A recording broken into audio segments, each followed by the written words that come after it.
There's nothing quite like seeing your own face on an action figure. These days, it's practically automatic for the people starring in blockbuster movies. Sign on for the role and boom, here's your plastic twin. But back in the 1980s, it was a little bit more challenging. Take this guy for example. So, what did this guy do in order to land an action figure in his own likeness? Well, basically, he only had to define an entire generation of G.I. Joe, writing over 100 issues of the comic, crafting nearly 300 unique file cards, and basically building the blueprint of the real American hero franchise. That's all, folks. No biggie.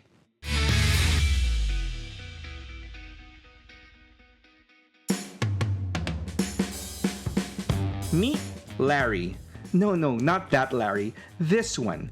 Larry Hama, comic book writer, artist, and all-around Renaissance man who's been kicking it around the entertainment and publishing world since the swinging 60s.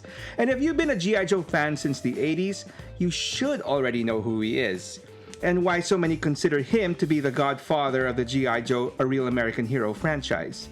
But for the handful of you who've been living under a rock, let me fill you in.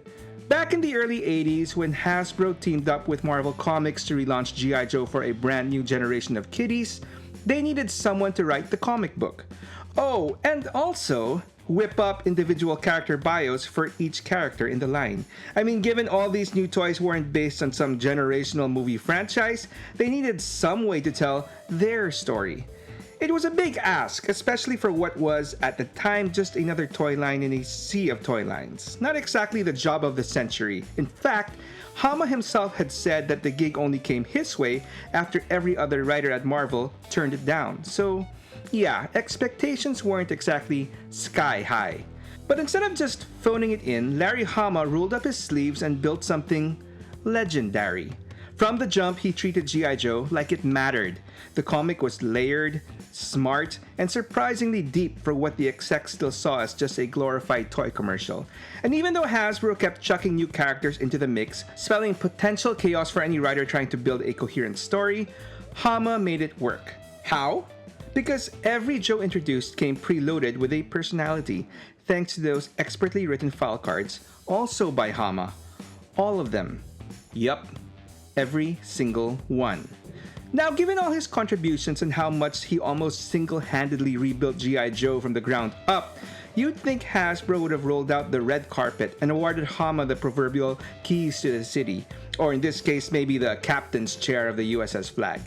But it was pretty much business as usual for Hama, who spent a good part of over a decade of his life creating his universe. To their credit though, Hasbro did find a unique way to honor him, and while they didn't go off and build him a giant statue, they did something similar, only smaller and more articulated. An action figure that just so happened to look a hella like him. Now, sure, these days having an action figure based on a real person isn't anything special. It's almost expected for any toy line coming from a big budget movie. I mean, only a few years ago, you could shoot over scans of your own face and a few bucks to get your very own action figure in the mail a few weeks later. But back then, getting your mug molded into plastic, well, that was a pretty big deal. So in 1987, we got this guy. Now, yeah, I know, this was long before the age of photorealistic face printing, and some uninformed cynic might scoff and say, it just has slightly slanted eyes. Couldn't that be any Asian? But whatever, even without digital scans, the card art for Little Nicky Lee, aka Tunnel Rat, definitely gave off strong young Larry Hama vibes. And if that wasn't enough, Tunnel Rat was listed as an Explosive Ordnance Disposal Specialist, or E.O.D. for short, which, not so coincidentally, was Hama's real-life specialty during his 2 tours of duty in Vietnam. Quick random aside, E.O.D. also happened to be the name of my college friend's all-female rock band. Though in their case, it stood for estrogen overdose. Still, they were pretty explosive on stage.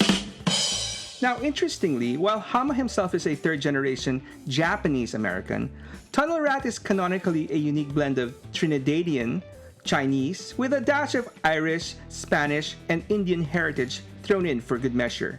That said, he's usually portrayed in many iterations as Chinese-American, from Brooklyn, compared to Hama, who's from Queens.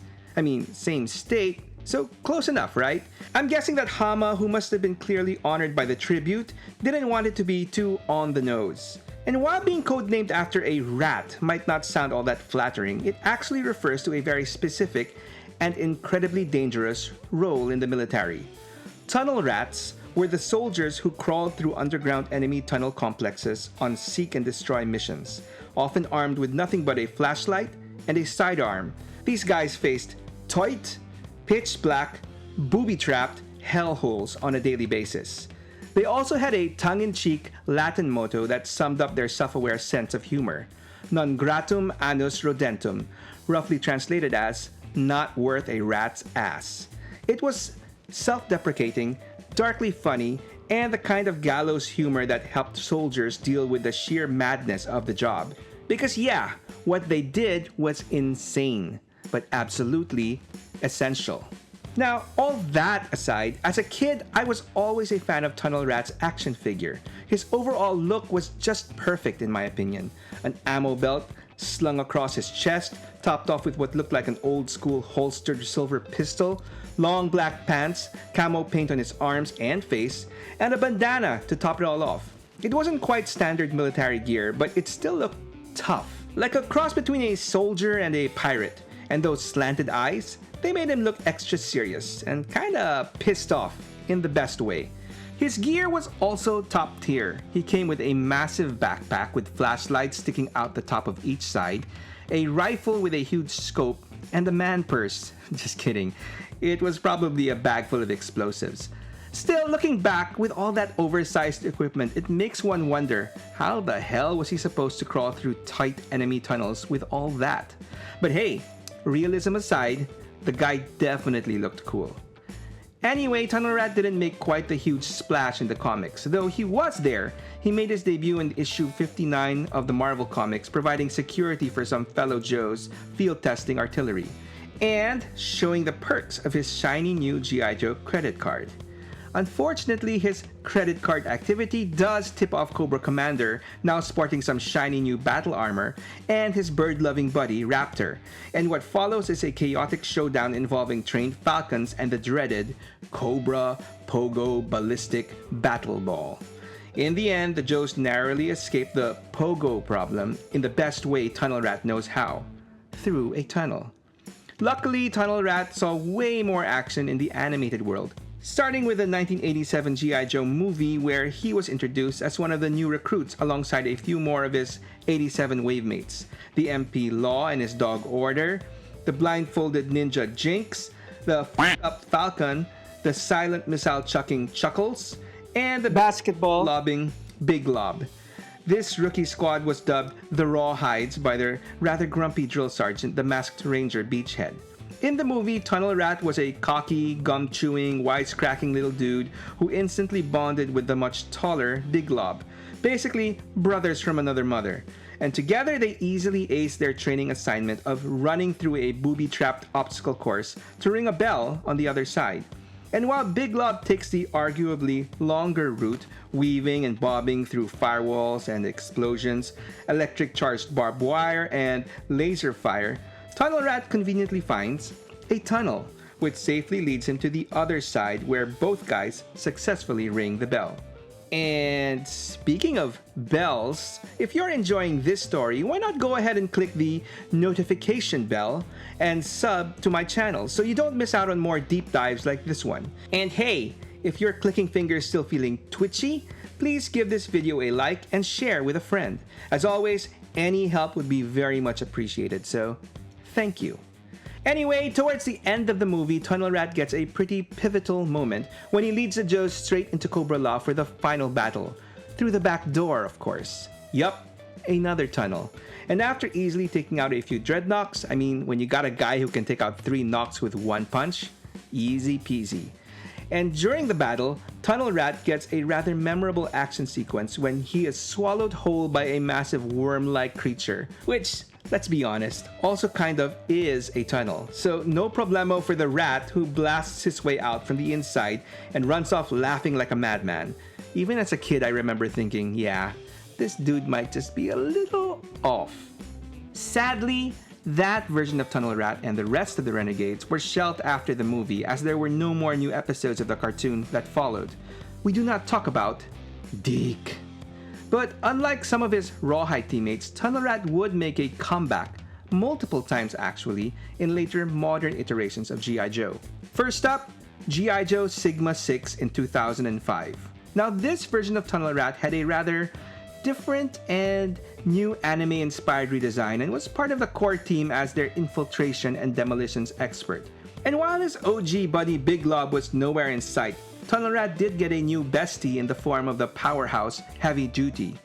Anyway, completely stylized anime look aside, this Tunnel Rat was one weird dude, often depicted as lazy and, well, snacking on bugs. Then came G.I. Joe Resolute in 2009, which was a much more mature, gritty, as in let's actually kill off some Joes and Cobras, take on the franchise. Tunnel Rat shows up in a big way, literally going outside of his element, up to the skies, leading a strike team into the stratosphere to take out Cobra's high-altitude stratolights, which are needed to power their latest weapon of mass destruction. After nearly getting taken out by falling debris, he manages to overload the entire network with a power surge, wiping out Cobra's global system in one go as he successfully parachutes back down to Earth. With his entire team. Apparently, I got a lot of flack from viewers when I said a couple of his team fell to their deaths in a previous video. I mean, in my defense, they were knocked down by debris ages prior, so it didn't really make sense that they parachuted back to Earth at the same time as Tunnel Rat, but okay, whatever. They live. So, good job, Tunnel Rat. The following year, Tunnel Rat returned, and once again as a main character in G.I. Joe Renegades. This series gave us a fresh spin on the team, reimagining the Joes as fugitives on the run from the military for crimes they didn't commit. Okay, I said fresh for G.I. Joe. Let's not talk about that other team. Tunnel Rat joins up with a younger Duke, Scarlet, and a new big buddy, Roadblock.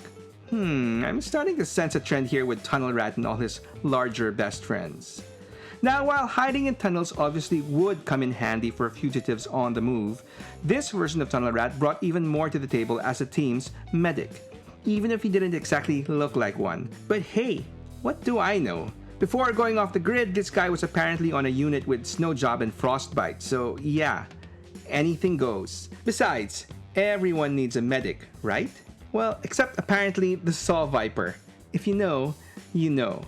So yeah, Tunnel Rat definitely carved out a name for himself in the 2000s, and with increased screen time, naturally came more toys. And with that being said, let's go over them, shall we? And let's start from the very beginning. Now, I've already covered Tunnel Rat's original 1987 figure, and while he didn't have any more newly sculpted versions before the Real American Hero line ended in 1994, Hasbro definitely made the most of that original mold, re-releasing it a good number of times with new paint. First, there was a darker repaint in 1988 as part of Night Force. Then in 1990, he showed up as part of the Sonic Fighters, sporting a maroon outfit and an even bigger backpack with buttons that gave off sonic sounds. And finally, a tiger-themed one. Okay, a tiger-themed bandana-wearing one in 1991 as part of, well, Tiger Force, although this one was a rare European exclusive. And thanks to his prominent roles in Sigma 6 and Renegades, both those versions of Tunnel Rat got immortalized in plastic as well. Unfortunately, the Resolute version, arguably the coolest modern take of Tunnel Rat in my opinion, got nothing. I fixed that glaring omission by crafting my own custom of the guy. And no, this doesn't count. It's just the OG version of Tunnel Rat done for the updated 25th anniversary line, which in itself is a pretty decent modern take. Although, I think they overdid it on the eye slants on this one, and unfortunately, he doesn't come with his signature backpack and flashlights. Tunnel Rat then got a figure for the Rise of Cobra toy line, even if he didn't appear in the live-action movie. But basically, this was just a line stuffer, the same 25th anniversary figure painted up in Night Force colors. Years later, this OG and Night Force color tandem would also be replicated in 6-inch form, with both versions of Tunnel Rat being fairly early releases in the G.I. Joe classified line. Nothing extra fancy here, just amped up versions of the original classic Tunnel Rat design, but this time around coming equipped with a pair of nifty night vision goggles, which I'm sure definitely comes in handy when going through all those deep, dark tunnels. That being said, hopefully we won't have to wait too long for his OG buddy, Big Lob, to join Tunnel Rat in the line. And speaking of buddies, are you familiar with one of the most popular buddy pairs in G.I. Joe? I'm talking about the Mountain Trooper Alpine and the Missile Specialist Bazooka. If you want to know more about this unlikely duo of G.I. bros, I've got their story over here. Or if you want other Joe stories, you can check out this playlist over here. Either way, thanks for watching, and I hope you come back for more.